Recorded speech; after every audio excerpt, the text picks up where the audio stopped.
For a lot of people I talk to, the real fear isn't death, it's dependence. And I know that sounds like a strange thing to say. The assumption is that people spend their lives worrying about dying. Dying young, dying suddenly, dying before they've done the things they wanted to do.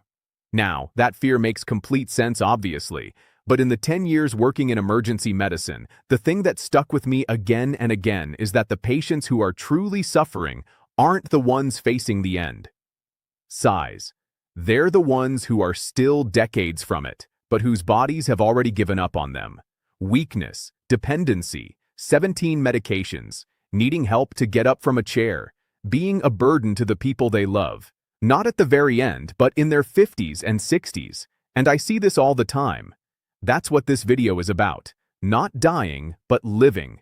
Specifically, what it looks like to live long in a body that no longer works. Pause. I'm Dr. Alex. I'm a UK emergency medicine doctor on a mission to give you the information and guidance that will help you to live long in good health. And that's the most important point for this video. Being in good health as you get older, where you can still do the things that you want to do unrestricted by a body that doesn't function properly, or a mind that isn't sharp enough. So, to the illusion of normal, understand why so many people end up dependent in their last decades. You first have to understand what we've quietly decided to call normal, and this is actually really strange when you look at it. So, high blood pressure, normal. Type 2 diabetes, increasingly normal. Low muscle mass, chronic fatigue, joint pain in your 40s, all of it apparently just a part of getting older.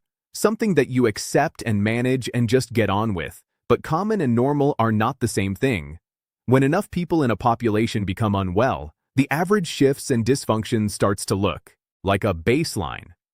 People go to their GP, get told that the blood tests are fine, inverted commas, and then leave reassured. But what fine often means is that you fall within a reference range built on a population that is itself largely unwell. You haven't been told that you're healthy. You've been told that you're average. I mentioned this in a video recently that my brother-in-law has just been diagnosed with prediabetes. But instead of giving him the information and guidance to reverse that, or even as a minimum telling him what this means, that if left untreated, he will die on average years earlier than he should be doing, they did literally nothing for him except tell him to come back in a year's time to repeat the blood test. And this was because he technically wasn't diabetic. He doesn't quite yet have the label of a disease. And the reason this matters is that the absence of a diagnosis is not the same as health. You can have no formal label and still be building the conditions for something serious 10 or 20 years from now. The process starts well before anyone gives it a name. A big part of the comfort trap, why that process starts so quietly, is the environment that we're living in, because we've built a world that makes it almost impossible for your biology to stay well without deliberate effort. Think about what daily life actually looks like for most people. Food is available around the clock and requires no effort. Most jobs involve sitting down. Entertainment is designed to keep you still and absorbed for hours. Every friction point that once demanded physical effort has been removed. Your biology didn't evolve in that world. It evolved in a world where food had to be found, where movement was unavoidable, where the body was constantly being challenged and forced to adapt. That's the environment that your physiology is calibrated for. And when you strip those stresses away, when comfort becomes the default setting, the body responds. Muscle that isn't used just wastes away. Cardiovascular systems that aren't pushed lose capacity. Metabolic pathways that aren't regularly used become dysregulated. Our environment has changed faster than biology can keep up with. And that mismatch always catches up eventually, just quietly and usually later than you'd expect. Now, that quiet, gradual lifestyle debt accumulation of damage is something that I think about quite a lot. And the best way that I've found to describe it is like lifestyle debt. Nobody becomes frail overnight. Nobody wakes up one morning unable to stand from a chair. It builds slowly. Years of too little movement, decades of the wrong food, and then year after year of telling yourself you'll sort it out when it becomes a real problem. The dangerous thing, just like with financial debt, is that the interest compounds every year, adds to the principal loan, and for a long time the body compensates remarkably well. It's very good at absorbing dysfunction and keeping things looking fine on the surface. That's not reassuring. That's the trap. Because when the compensation finally breaks down, by the time you're sitting in a GP surgery with actual symptoms or in the A&E waiting to see me, the bill is enormous. And clearing it is a much bigger ask than it would have been to never accumulate it in the first place. What I see in the A&E is not the beginning of that story. It's usually quite near the end, and often it's irreversible at that point. And once medication creep that health bill starts arriving, something else happens that most people never really see coming. Nobody walks into a pharmacy at 50 and comes home with 8 medications all of a sudden. That's not really how it works. It starts with 1. Blood pressure is crept up. Take this amlopin. Cholesterol is borderline. Here's some atorvastatin. Blood sugar is edging higher. Here's some metformin. The stomach is unsettled by all of those other tablets. Then here's some omeprazole. Your sleep is suffering. Here's some more medication for you. All of these individual prescriptions make sense based on the current guidance of modern medicine. Each clinical decision is justified in isolation, and it's what most doctors would probably do. But what rarely gets mapped out is the direction of travel, because that trajectory almost never reverses. Modern medicine is genuinely really good at managing decline. It can slow it down, it can stabilize it, it can treat the consequences. What it really struggles to do is restore the underlying resilience that was lost in the first place. The pills manage the downstream effects of a process that started years earlier. They don't undo it. Instead of recognizing that your blood pressure is creeping up and giving you the lifestyle advice to reverse it, they simply give you a medication, which not only costs money, but it also has side effects. It drives me absolutely crazy to think about this. The whole thing is completely backwards. Now, the word resilience versus fragility resilience is one that I often think about whenever something serious happens to a patient. Because in emergency medicine, you see very quickly that when a crisis hits, whether that's an infection or a fall or major surgery, not everyone responds the same way. And the difference is rarely down to look. A lot of it comes down to how resilient you are. Patients who come in with decent muscle mass, some baseline cardiovascular fitness, no pre-existing metabolic dysfunction, they tolerate physiological stress much better. Their immune response is stronger, they recover faster, they go home, they're resilient. Patients who arrive already depleted, already carrying chronic inflammation, already insulin resistant, already physically weakened on multiple medications, but they are much less resilient, and they face a completely different picture. The same clinical picture that one person walks away from can be the beginning of a catastrophic decline for somebody else. Have you ever wondered why some people catch a cold and barely look unwell, and then others can catch the exact same virus and be crippled for days?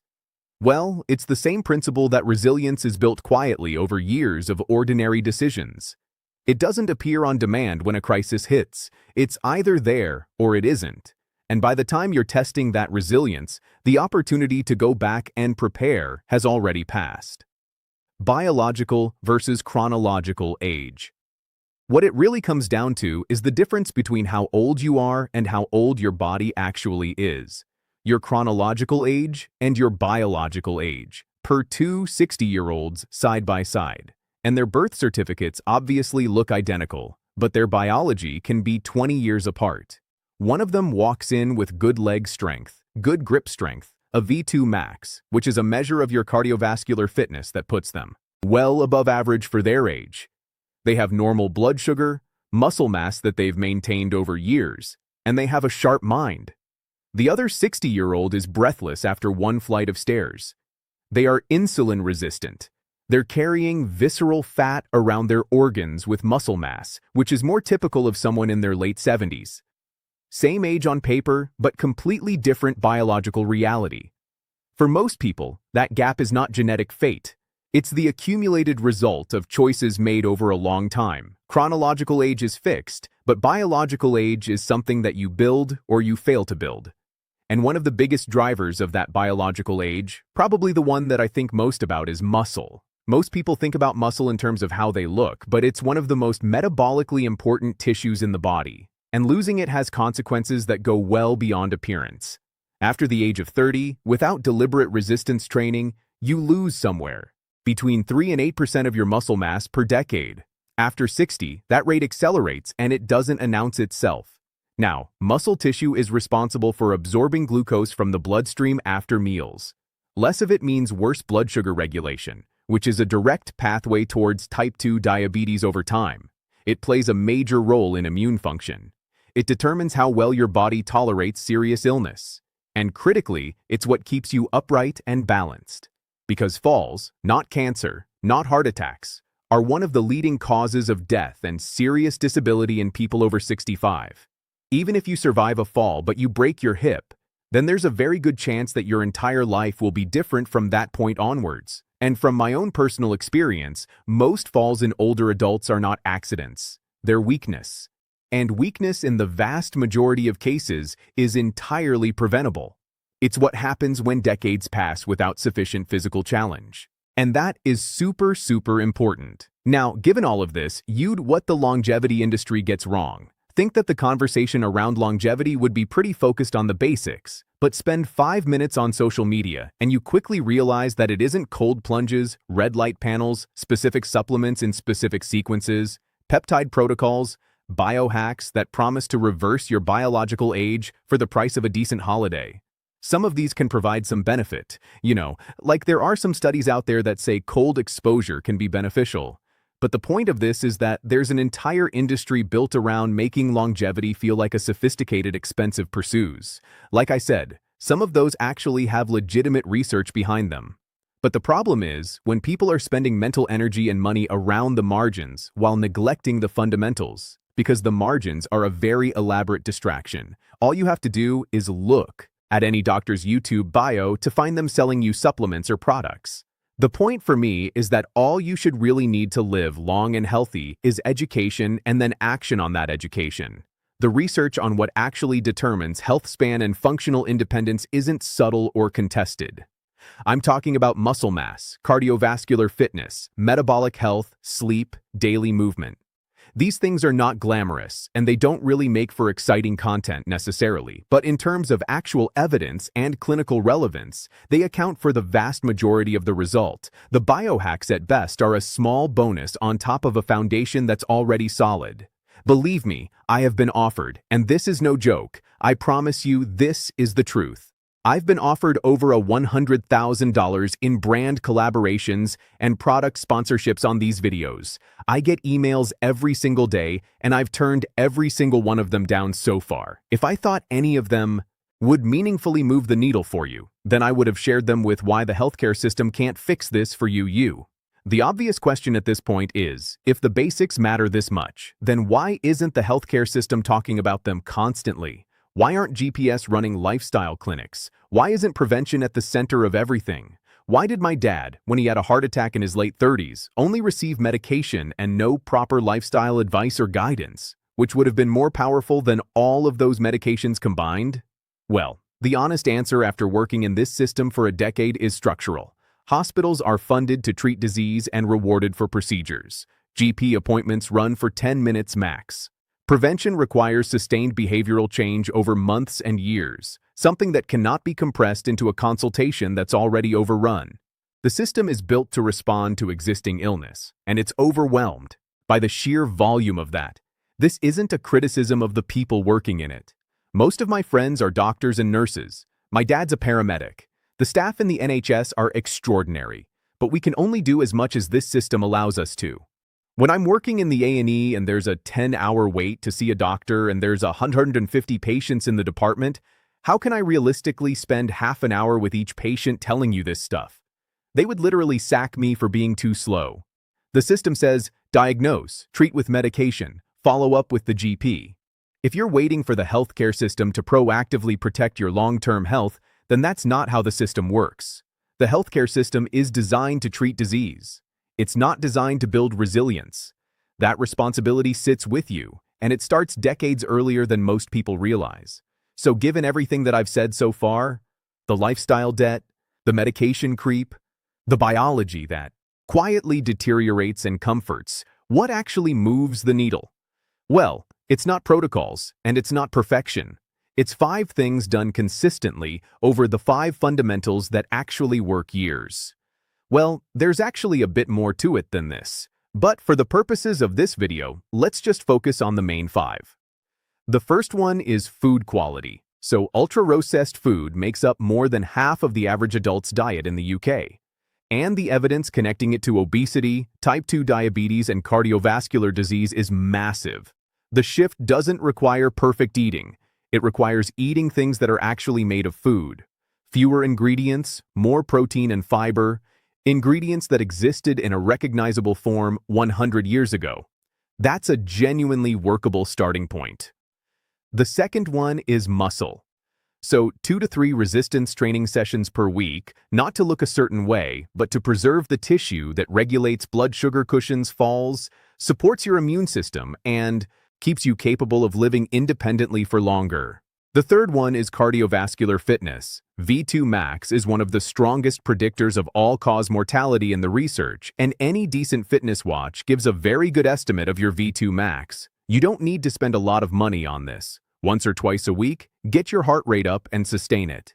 Zone 2 training, which is working at a pace where you can still hold a conversation, but it's slightly uncomfortable, builds the aerobic base that everything else depends on. The fourth one is daily movement beyond the gym. Steps, stairs, walking after meals, not sitting for hours on end. The body reads patterns. If the dominant signal it receives all day is stillness, then it adapts to stillness. If you go to the gym every morning for an hour, but then you sit in the car for 2 hours on the way to and home from work. If you sit at a desk all day and then sit on the sofa all evening, then you're sedentary. Breaking that up matters more than most people realize, even for those who are already training regularly. And finally, sleep and stress. So, chronic sleep deprivation and sustained psychological pressure aren't just unpleasant. They drive inflammation, they impair insulin sensitivity, they raise blood pressure, and they accelerate biological aging in measurable ways. Sleep is not a performance trade-off. Believe me, I can tell you that from personal experience. It's when the body does the maintenance that everything else depends on. Not everyone can get 7 to 8 hours with a consistent bedtime. I get that. Maybe you work shifts in the NHS, or you're a new mom or dad. In that case, don't stress too much about this. Just simply work on the other lifestyle habits that you can control. All of this. The real goal. Compression of morbidity brings us back to the idea that we started with, because if the real danger is dependence, then surely the goal has to be about preserving capability for as long as possible. This is what we call compression of morbidity. Shortening the period at the end of life when you're unwell, dependent, and incapacitated while extending the years when you're functional and capable and doing the things that matter to you. Being 80 and still traveling, still picking up the grandkids, still sharp, and then declining briefly at the end rather than slowly across 2 or 3 decades surely is better, right? Modern medicine may keep you alive. But what it cannot do is hand back the decades of biological capital that you didn't build. There's no prescription for that.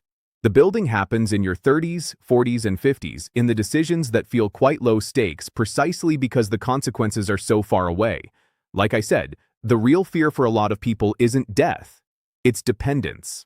And for most people, that dependence is not inevitable. It's the result of a long accumulation of small decisions that felt at the time like they didn't matter. Now, if you think you can just coast through life and only start taking your health seriously in your 60s or 70s, then you're misunderstanding how this works. By the time you reach that point, most of the trajectory has already been set. You may have already lived 90% of your life by that point. Muscle has already been lost. Arteries are already stiff and narrow. Metabolic damage has already been accumulating quietly for decades. There isn't a dramatic turning point where everything suddenly becomes urgent. There's just a long runway of small choices that add up to silent damage in the body. So you need to start earlier than you think you need to because compounding works in both directions. And by the time the consequences are obvious, the leverage is much smaller than it used to be.